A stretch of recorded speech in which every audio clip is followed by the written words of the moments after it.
예수님, 이달 9월은 교회가 정한 순교자 성월입니다. 우리 모두 이달에 특히 목숨을 바침으로써 신앙을 전가하신 순교자들을 기억하고 그분들의 희생의 대가로 우리가 지금 좋은 여건 속에서 신앙생활을 할 수 있다는 것에 대하여 감사해야 할 것입니다. 예수님과의 산책, 오늘 이 시간에는 비록 육체적으로 순교는 하지 않았지만 땀의 순교자로 지금 시복 절차가 진행 중인 우리나라의 두 번째 사제이신 최양업 토마스 신부님에 대한 이야기를 나누겠습니다. 최양업 토마스 신부는 한국의 두 번째 사제이자 첫 번째 신학생으로 충남 청양 다락골에 있는 셰터 교우촌에서 최경환 프란치스코 성인과 이성래 마리아의 6형제 중 장남으로 태어납니다.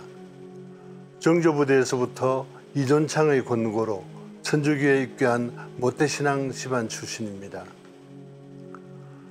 박해를 피해 이곳저곳 옮겨 다니던 부친을 따라 부평을 거쳐 수리산에서 이주하며 살았습니다. 1835년 말 조선에 입국한 모방신부는 전국의 신앙 공동체들을 순회하다가 최경환의 집을 방문하게 되었고, 이때 15살인 아들 최양업을 한국의 첫 신학생으로 선발을 하게 됩니다.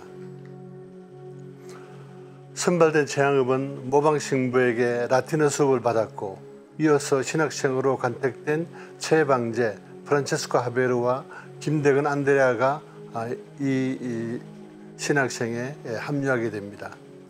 이들은 1836년 12월 2일 함께 마카오로 유학길에 올라 마카오의 파리 외방 선교회 극동 대표부의 신학교에서 공부를 시작합니다.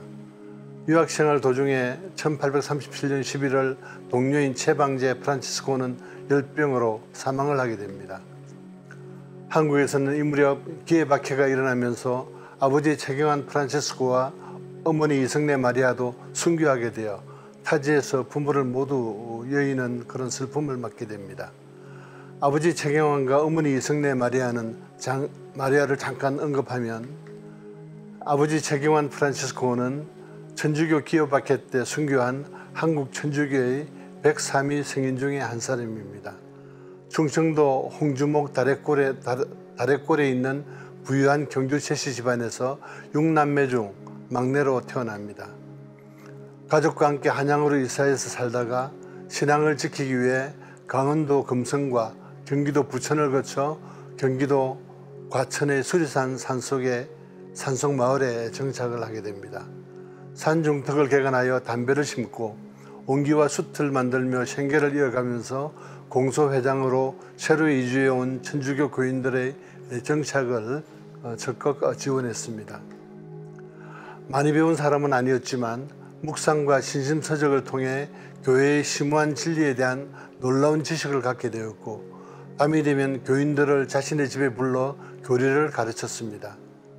파리 외방 선교의 피에르 모방 신부는 조선인 사제 양성을 결심하고 총명한 최양업이 신부 수업을 받도록 권유하여 흔쾌히 최경환의 허락을 받습니다.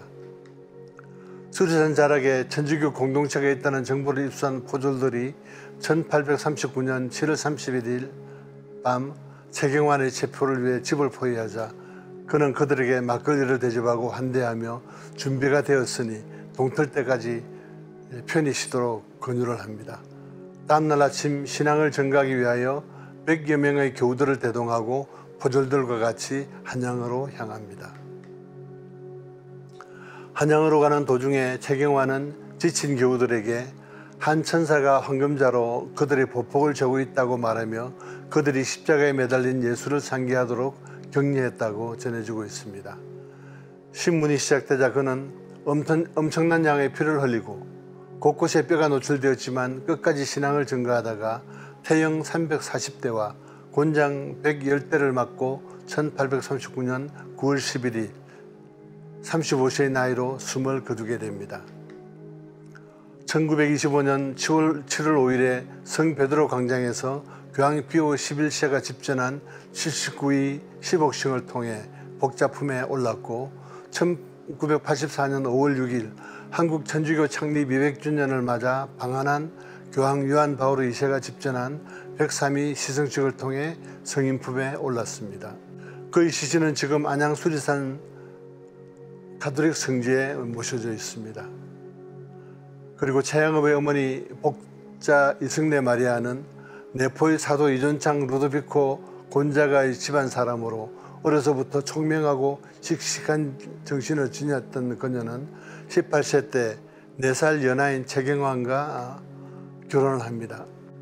가난한 생활 형편으로 어린 자식들이 굶주림에 지쳐서 층을 그릴 때면 요셉과 성모 마리아가 이집트로 피난 가시던 이야기나 예수 그리스도께서 십자가를 지고 골고다 언덕을 오르시던 이야기를 들려주면서 인내심을 갖도록 하였다고 후일 최양업 신부가 어머니를 회고하였습니다. 남편과 5 아이들이 같이 체포되었으나 남편이나 다른 자식들과 격리되어 젖먹이 스테파노와 함께 여인들의 감옥에 수감됩니다. 체포된 다음 날부터 문초와 형벌을 받아 팔이 부러지고 살이 너덜너덜하게 찢어졌으나 용감하게 신앙을 끝까지 정언하였습니다. 먹은 음식이 없어 젖이 나오지 않았고 결국 갓난아이 막내가 어머니 빈젖을 빨다가 아사하게 됩니다. 남편이 매를 맞다가 순교하고 막내 아들마저 죽자 이승래는 이러다가 아이들 모두 굶겨 죽이겠다는 생각에 실성하여 배교하겠노라고 말하고 내 아들을 데리고 풀려나왔습니다. 이때부터 아이들은 서울의 골목골목을 누비며 걸식을 다녔고 어느 집에서나 이들을 불쌍히 여겼으나 배교를 아는 교우들은 답을 주지 않았다고 합니다. 그러나 장남 최양업이 신학생으로 유학 중이라는 사실이 드러났고 이내 그녀는 다시 체포되어 한양으로 압송이 됩니다. 그녀는 이전의 잘못을 진심으로 뉘우치고 재판관 앞으로 나가 전에 한 배교를 용감하게 취소합니다. 15세 때부터 15살부터 6살까지의 네 형제가 옥에 찾아와 창살을 붙들고 어머니를 목놓아 불렀으나 돌아앉아 어린아이들이 울며 부르짖는 쪽은 쳐다도 보지 않았다고 전해집니다.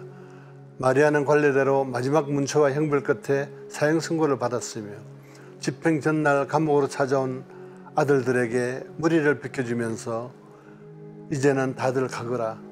절대로 천주와 성모 마리아를 잊지 마라. 서로 화목하게 살며 어떤 어려움을 당하더라도 서로 떨어지지 말고 커녕 토마스가 돌아오기를 기다려라 라는 말로 작별을 구합니다. 어린 사형제는 온종일 동냥한 돈 몇 푼과 쌀자루를 메고 이리저리 수수만한 끝에 사형을 집행하는 휴강이를 찾아가 우리 어머니가 아프지 않게 단칼에 하늘나라로 가도록 해주십시오 라고 부탁을 하며 가지고 온 돈 몇 입과 쌀자루를 통째 휴강이에게 내밀었습니다. 사형제의 눈물겨운 청탁에 휴강이는 달빛에 비춰보며 밤새 칼을 갈아 다음날 당고개에서 그 약속을 지켜줬습니다. 그날 어머니가 단칼에 치명하는 모습을 먼 발치로 바라본 어린 네 형제는 저고리를 벗어 하늘에 던지며 용감한 어머니가 천국에 가셨다 하며 기뻐했다는 눈물겨운 이야기가 전해져 내려오고 있습니다. 이때가 1840년 1월 31일로 그녀의 나이 39세였습니다. 제6회 아시아 청년대회에 참석하고자 한국을 방문한 교황 프란치스코께서 2014년 8월 16일 서울 광화문 광장에서 동료 순교자 123위와 함께 이승래 마리아를 시복하였습니다. 최양업은 1844년 12월 10일 동료 김대건과 함께 부제품을 받게 되고 김대건 부제가 사제품을 받고 다부리 신부와 함께 한국에 입국한 뒤에도 장춘의 소팔가자에 남아 기국로를 찾고자 지속적으로 노력했습니다.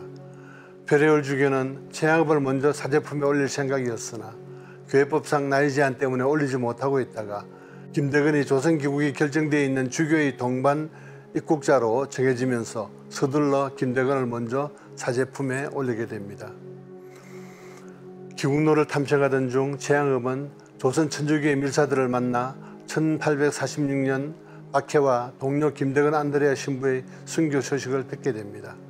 사제품을 받은 최양업 신부는 중국 요동지방에서 사목 활동을 시작하다가 1849년 12월 3일 귀국하게 됩니다. 귀국하자마자 최양업 신부는 1850년 초부터 진천의 베티를 사목의 중심지로 삼고 6개월 동안 오개도 5천여리를 다니며 3,815명의 신자를 방문하였습니다. 베티를 기반으로 충청도, 전라도, 경상도 127군데에 달하는 공소를 모두 걸어 다녔으며 매년 7,000리, 서울, 부산 편도로 약 7번에 해당하는 2,800km를 걷는 힘든 사목 활동을 11년 6개월이나 계속했습니다. 전국에 산지에 있는 신자들을 순방하던 도중에 서양인으로 오해를 받아 마을에 쫓겨나기도 했고 포졸들의 습격을 받아 죽을 위험에 처하기도 했습니다. 바쁜 가운데 앞시대의 순교자들에 대한 기록도 수집하여 이 기록이 교황청에 전해지면서 후일 103위 성인을 선정할 때 중요한 자료로 활용이 되었습니다. 경상도 남부지방의 사목 방문을 다 마친 후 베르네 주교에게 성무집행 결과를 보고하고자 나섰다가 과로에다가 장기부스까지 겹쳐 1861년 6월 15일 문경 교우촌에서 40세의 나이로 선종을 하게 됩니다. 최양업 신부는 사회개혁 정신도 투철하여 양반계급의 무의도식 등을 비판함으로써 신분제도가 폐지되어야 한다고 주장하였고 영향력이 있는 양반 신자들을 감싸고 도는 주교를 비판하여 한때 주교와 갈등이 생기기도 하였다고 합니다. 현재 한국 천주교 주교회에서 10억 시승을 추진하고 있는데 최양업 신부는 순교한 것이 아니라서 증거자로 분류되어 있습니다. 10억 시승을 위하여는 대상자의 덕행과 기적이 필요한데 기적 심사가 매우 어려워 세계 각지의 교구에서 교황청에 10억 시승을 신청하였지만 거의 대부분 기적 심사에서 탈락을 하게 됩니다. 순교자는 순교 자체와 그 이전에 받았던 박해가 기적으로 인정되어 기적 심사가 면제되는 데 비해 증거자는 기적 심사를 받아야 합니다. 기적 사건은 과학적으로 증명할 수 없다고 여겨지는 치유로 교황청 시성부가 구성한 신자와 비신자 전문가들로 구성된 의학자문위원회에서 판단을 하게 됩니다. 일반 소송 절차와 같이 기적심사도 변호인에 해당하는 10억 시성 대상자 편인 청원인과 소위 악마의 변호인으로 불리는 증거와 문서들을 면밀히 검증하는 신앙 촉구관이 있어서 두 사람이 치열한 토론을 거쳐서 결정하게 됩니다. 경청해 주셔서 감사합니다.